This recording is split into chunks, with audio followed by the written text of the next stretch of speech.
दोस्तों, क्या आपको पता है एनसीईआरटी की लेटेस्ट कंट्रोवर्सी के बारे में, जिसमें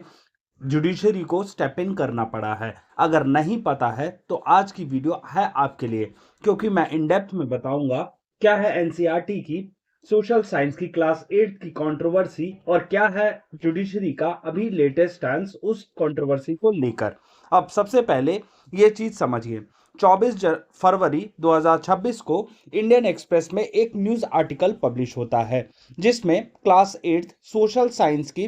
टेक्स्ट बुक में, जो कि एनसीईआरटी के द्वारा इशू किया गया है, उसमें एक कंट्रोवर्शियल कंटेंट था। अब क्या था वो कंट्रोवर्शियल कंटेंट और एनसीईआरटी की क्लास 8 की बुक क्या है? क्लास 8 स्टूडेंट की बुक जो है सोशल साइंस की, वो डील करती है chapter 4 role of judiciary in our society, जिसका एम है स्टूडेंट्स को लीगल सिस्टम के बारे में बताना और उससे क्या है लीगल प्रोसीजर्स और जो भी चैलेंजेस हमारे जुडिशियल इंस्टीट्यूशन फेस करते हैं। अब उसमें एक लेटेस्ट चीज इनकॉर्पोरेट की गई थी, उसमें था आपका करप्शन, जिसमें मतलब क्लियर कट लिखा गया था corruption in judiciary. Case backlog के बारे में बताया गया था, जिसमें अराउंड 4.7 करोड़ पेंडिंग केसेस बताए गए थे हमारे इंडियन कोर्ट्स में और इंफ्रास्ट्रक्चर का फॉलोआउट बताया गया था। मतलब क्या है कि जजेस की शॉर्टेज है और जो कॉम्प्लिकेटेड लीगल प्रोसीजर्स हैं उसके बारे में उस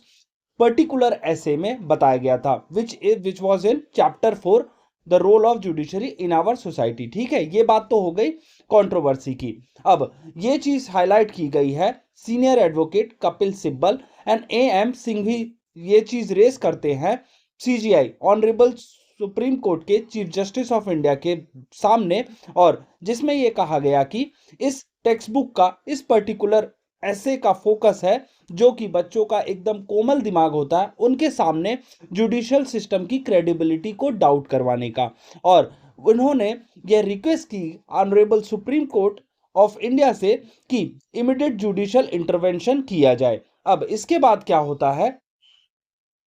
कि ऑनरेबल सुप्रीम कोर्ट के चीफ जस्टिस ऑफ इंडिया के बेंच ने कुछ चीजें ऑब्जर्व की, जिसमें डीप कंसर्न रेज किया गया कि ये तो एक पोटेंशियल बायस है अगेंस्ट द लीगल सिस्टम, और इसमें एक कॉन्स्पिरेसी भी एलीज की गई, जिसमें कहा गया कि ये टेक्स्ट बुक कंटेंट जो है वेल ऑर्केस्ट्रेटेड कॉन्स्पिरेसी है। अब ये मैं पर्टिकुलर वर्ड क्यों कह रहा हूं, क्योंकि यही सेम चीज हमारे honourable chief justice of India ने अपनी ऑब्जर्वेशन में कही थी, और इससे एकेडमिक फ्रीडम भी रेज की गई। मतलब क्या है कि जो टेंशन है इंस्टीट्यूशनल इंटेग्रिटी और एकेडमिक फ्रीडम के बारे में, और उन्होंने कहा कि I will not tolerate any attempt to defame the institution. ठीक है, और इसी को कहते कहते उन्होंने सुओ मोटो कॉग्निजेंस लिया और कहा कि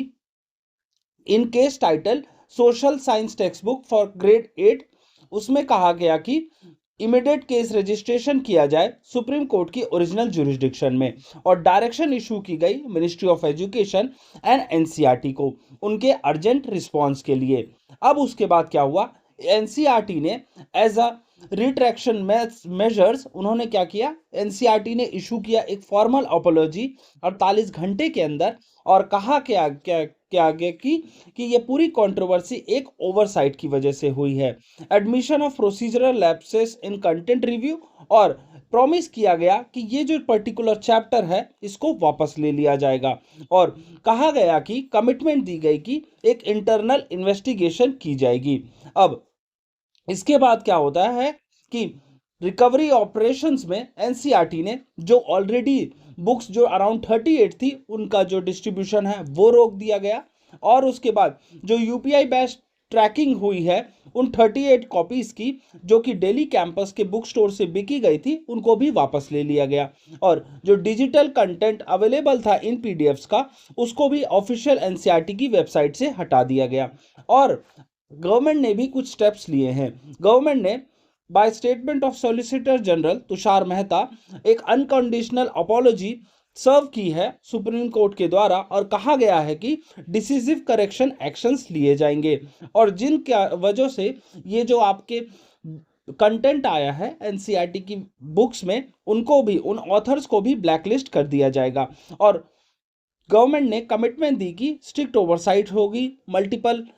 टीयर रिव्यू होगा अपकमिंग टेक्स्ट बुक्स का, और अश्योरेंस दिया गया कि ये वाली चीजें आगे से दोहराई नहीं जाएंगी। अब अभी क्या स्टेटस है, अभी देखिए उस वाली बुक का जो है करंट ब्लैंकेट बैन हो चुका है, सीजर्स ऑर्डर्स लिए जा चुके हैं, जो बुक्स थी उनको सीज कर लिया गया है, और एनसीईआरटी के डायरेक्टर और एजुकेशन सेक्रेटरी पे कंटेम्प्ट नोटिस इशू किए गए हैं। यह है प्रेजेंट स्टेटस। अब नेक्स्ट क्या होगा, अब नेक्स्ट ये होगा कि चैप्टर 4 को वापस से लिखा जाएगा और जुडिशियल कंसल्टेशन ली जाएगी, जब कि लीगल एक्सपर्ट्स और जजेस को कंसल्ट किया जाएगा जब भी उनके जैसे चैप्टर 4 का जो ये जो टॉपिक है इसको रिफ्रेम किया जाएगा, और एक बैलेंस अप्रोच ली जाएगी जिसका फोकस होगा आपका सिस्टम स्ट्रेंथ्स के लिए और रिफॉर्म एरियाज के लिए। ठीक है, ये हो गया आपकी चीज। और एक और चीज है guys, principle of separation of powers जो है अच्छे से समझाया जाएगा as far as chapter 4 of NCERT social science book is concern. ठीक है गाइज, तो ये चीज आपने देख ली। अब इसमें आपकी क्या जिम्मेदारी बनती है, आपकी ये जिम्मेदारी बनती है कि आपके बच्चे टेक्स्ट बुक्स में क्या पढ़ रहे हैं ये आपको रिव्यू करना बहुत जरूरी है। इंश्योर करना है कि बच्चे जो है separation of powers, separation of powers मतलब जैसा कि हम सब जानते हैं कि हमारे डेमोक्रेसी के 3 पिलर्स हैं, आपका लेजिस्लेटिव, एग्जीक्यूटिव, जुडिशरी। तो ये कंसेप्ट जो है अच्छे से हमारे बच्चे समझ सकें कि मतलब कोई भी एक पिलर दूसरे पिलर की पावर को इंफ्रिंज नहीं करता, और एक चेक्स एंड बैलेंस का प्रिंसिपल भी इंश्योर रहता है। और उसके बाद स्ट्रेंथ्स एंड रिफॉर्म एरियाज को हमारे बच्चे आसानी से समझ सके और स्प्रेड अवेयरनेस करें, जिससे अदर पेरेंट्स में और अदर डेवलप बच्चों में भी, जिससे वो इस कंसेप्ट को और आसानी से पढ़ सके। तो गाइस ये हो गया मेरी तरफ से, जिसमें मैंने आपको लेटेस्ट एनसीईआरटी की कंट्रोवर्सी क्या हुई है और क्या रिफॉर्मेटिव मेजर्स लिए गए हैं एनसीईआरटी के द्वारा, जब हमारे जो ऑनरेबल सुप्रीम कोर्ट ने सुओ मोटो कॉग्निजेंस लिया है इस केस का। तो गाइस ये था आज का मेरी तरफ से वीडियो। अगर आपको मेरे द्वारा दी गई जानकारी पसंद आई हो तो प्लीज इस वीडियो को लाइक कर देना और चैनल को सब्सक्राइब जरूर कर लेना, क्योंकि मैं ऐसे ही लेटेस्ट